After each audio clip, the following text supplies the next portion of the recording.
राजा चंद्रभान एक बहुत ही अच्छे राजा थे।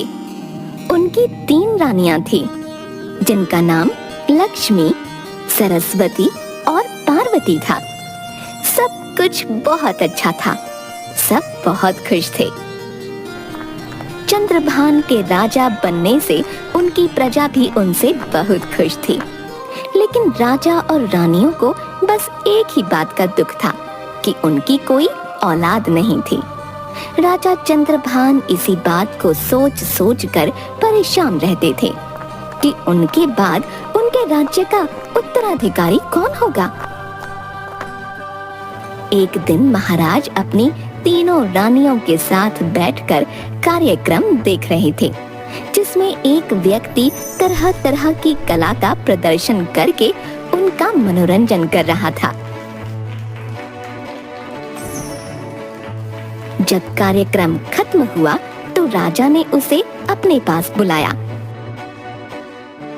तुमने तो समा बांध दिया, तुम्हारा नाम क्या है? महाराज, हमारा नाम है मनोरंजन। चलो दिल्ली ले चले। अभी नहीं, फिर कभी चलेंगे। चलिए ना महाराज, दिल्ली चलते हैं, वहाँ ताजमहल भी देख लेंगे।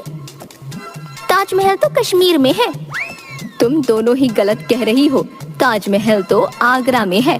अगर मैं ना होती तो न जाने तुम दोनों का क्या होता। अरे मेरी तो सुनो। मनोरंजन जी, आप दिल्ली में रहते हैं क्या? महाराज, मैं आपके पड़ोसी मुल्क में ही रहता हूँ। और चलो दिल्ली ले चले, मेरा तकिया कलाम है। अच्छा अच्छा, मेरा भी तकिया कलाम है, चलो बाहर ले चलें। राजा के ये कहते ही सारे लोग हंसने लगे और मनोरंजन वहां से जाने लगा। तभी उसने देखा कि उसकी पत्नी और उसका एक छोटा सा बच्चा भी उसके साथ जा रहे हैं। राजा ने उसे वापस बुलाया और बहुत सा धन और स्वर्ण मुद्राएं उपहार में दिए। रात के समय, क्या हुआ महाराज, आप इतना परेशान क्यों लग रहे हैं? जब से आपने मनोरंजन के बेटे को देखा है तब से आप उदास लग रहे हैं। पता तो है तुम्हें मैं क्यों परेशान हूँ। तभी वहाँ बाकी रानियां आती हैं और आते ही कहती हैं, चलो चलो महाराज, हम सब घूमने चलते हैं। हाँ हाँ, चलो चलो, खूब मजा आएगा। एक काम करो, तुम सब चले जाओ, मेरा मन नहीं है। चलिए ना, आपका थोड़ा मन बहल जाएगा, और बहुत दिनों से हम कहीं गए भी तो नहीं हैं।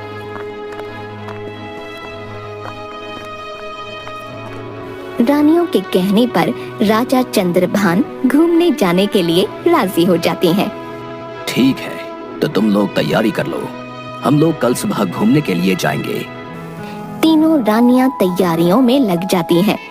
रात होती है, चंद्रभान अपने कमरे में जाते हैं। तब वहाँ कोई नहीं होता।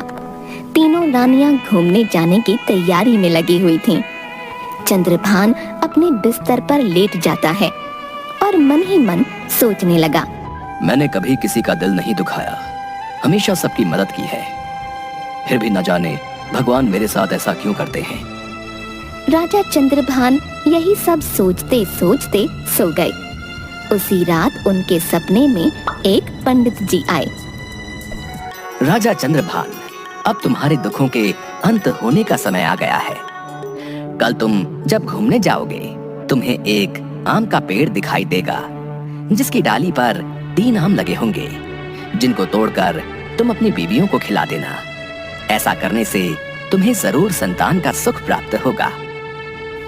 इतना कहकर वो पंडित वहाँ से गायब हो गए। तभी राजा चंद्रभान की आंख खुल गई और वो इधर उधर देखने लगा। अरे, ये तो सपना है, मैं ज्यादा सोच रहा हूँ, इस वजह से ही मुझे ऐसे सपने आ रहे हैं। राजा यही सोचकर सो गए। अगले दिन उन्होंने अपना ये सपना अपनी तीनों रानियों को बताया। अगर आपको ये सपना आया है तो जरूर ही कुछ होगा। हाँ, जीजी सही कह रही है, और वैसे भी हम घूमने तो जा ही रहे हैं, ढूंढने में क्या दिक्कत है, ढूंढ लेंगे। दोनों रानियां चंद्रभान को उस पेड़ को ढूंढने के लिए कहती हैं। लेकिन सबसे छोटी रानी कुछ नहीं कहती। चलो चलते हैं, घूमने चलते हैं। सभी लोग घूमने के लिए जाते हैं।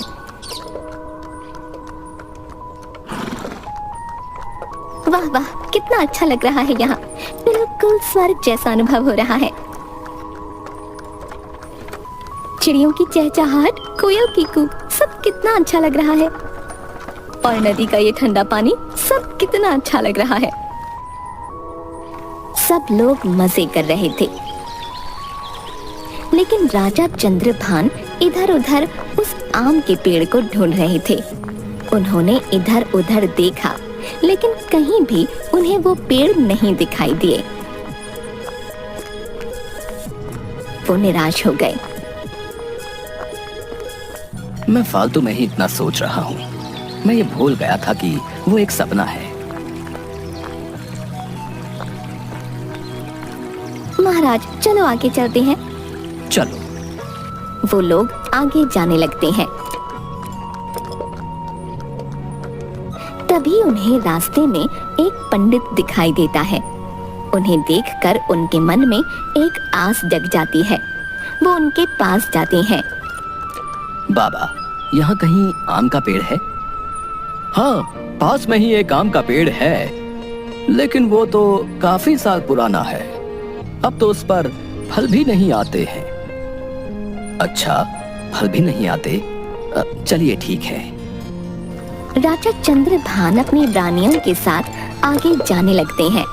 तभी उन्हें वो आम का पेड़ दिखाई दिया। वो उस पेड़ के पास गए तो उन्होंने देखा कि उस पेड़ पर केवल 3 आम थे। अरे, ये कैसा पेड़ है? इस पर तो बस 3 ही आम हैं। चंद्रभान उन आमों को देखकर खुश हो गया। उसने तुरंत अपने सेवकों को उन आम को तोड़ने के लिए कहा। सेवकों ने आम तोड़कर राजा को दे दिए। राजा आम देखकर बहुत खुश हुए। अब मेरा पिता बनने का सपना जरूर पूरा होगा। राजा आम को अपने पास रख लेते हैं और थोड़ी देर घूमने के बाद वो लोग वापस महल आ जाते हैं। महल आने पर उन्होंने वो तीनों आम निकाले और अपनी रानियों को बुलाया। ये तीनों आम तुम तीनों खा लो। इसे खाने से तुम तीनों गर्भवती हो जाओगी। दोनों रानियों ने आम लिए, लेकिन सबसे छोटी रानी लक्ष्मी ने वो आम नहीं खाया, क्योंकि उन्हें आम बिल्कुल पसंद नहीं था और वो इन सब चीजों पर भरोसा भी नहीं करती थी। जब ये बात राजा को पता चली तो राजा बहुत गुस्सा हुए। वो इतना ज्यादा गुस्सा हो गए कि उन्होंने लक्ष्मी को अपने महल से निकाल दिया। महल से निकलने के बाद वो जंगल में अपना जीवन यापन करने लगी। कुछ दिनों बाद चंद्रभान की दोनों रानियां गर्भवती हुईं। इधर राजा की तीसरी रानी भी गर्भवती हुई और कुछ महीनों बाद तीनों रानियों ने एक एक पुत्र को जन्म दिया। लक्ष्मी के बेटे ने बड़ा होते होते कई विद्याएं ग्रहण कर लीं। एक दिन लक्ष्मी ने उसे अतीत की बात बताई और महल जाकर राजा की सेवा करने के लिए कहा। भरत अपनी माँ की बात मानते हुए महल की ओर चल दिया। प्रणाम महाराज। प्रणाम। कौन हो तुम और कहां से आए हो? महाराज, मैं यहाँ काम की तलाश में आया हूँ। ठीक है, तुम हमारी सेना में शामिल हो जाओ। जी महाराज। भरत राजा चंद्रभान की सेना में शामिल हो गया और कुछ ही दिनों में वो सेना का सेनापति बन गया। वो हर कला में निपुण था। राजा चंद्रभान उससे बहुत खुश रहते थे, लेकिन उसके दोनों बेटे करण और अर्जुन उससे बहुत जलते थे।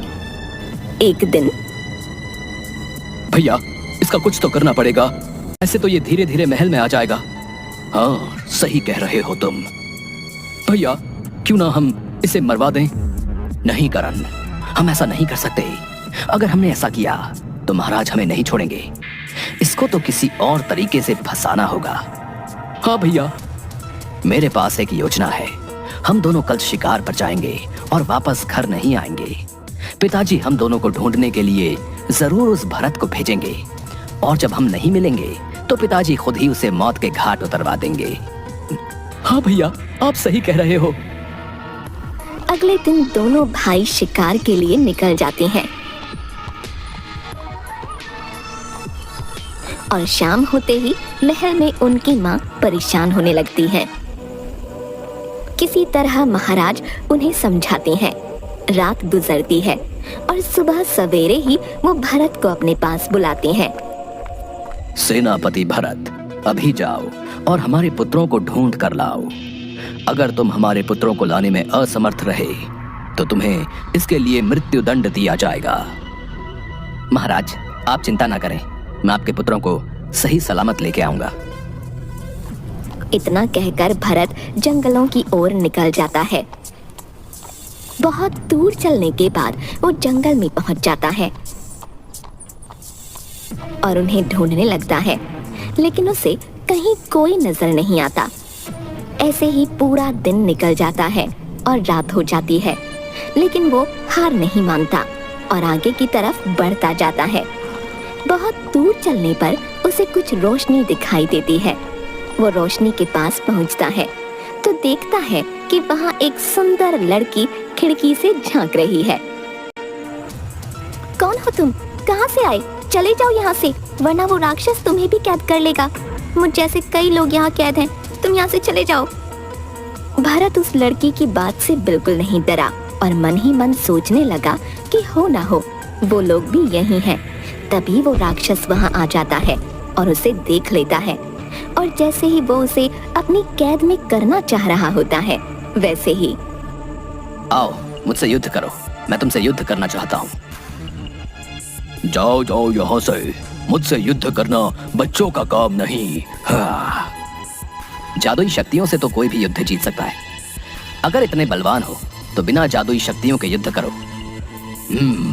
ठीक है, मुझे मंजूर है। दोनों के बीच बहुत युद्ध होता है। कभी वो राक्षस उसे पटकता, कभी भरत उस राक्षस को पटकता। बहुत देर युद्ध चलने के बाद वो राक्षस को हरा देता है और सबको आजाद कराकर महल पहुंचता है। वो दोनों अपनी गलती के लिए उससे माफी मांगते हैं और अपनी जान बचाने के लिए शुक्रिया अदा करते हैं। साथ ही साथ राजा को पूरी बात बताते हैं। जब राजा को पूरी बात का पता चलता है, मुझे माफ कर दो, लेकिन तुमने ये सब सीखा कहाँ से? तुम्हारे घर वाले कौन हैं? महाराज, मैं आपकी तीसरी रानी लक्ष्मी का पुत्र हूँ। उन्होंने ही आपकी सेवा के लिए मुझे यहाँ भेजा है। भरत के मुंह से बात सुनते ही राजा की आंखों में पानी आ गया, क्योंकि वो सबसे ज्यादा प्यार छोटी रानी से करते थे। उन्हें अपनी गलती का एहसास हो चुका था।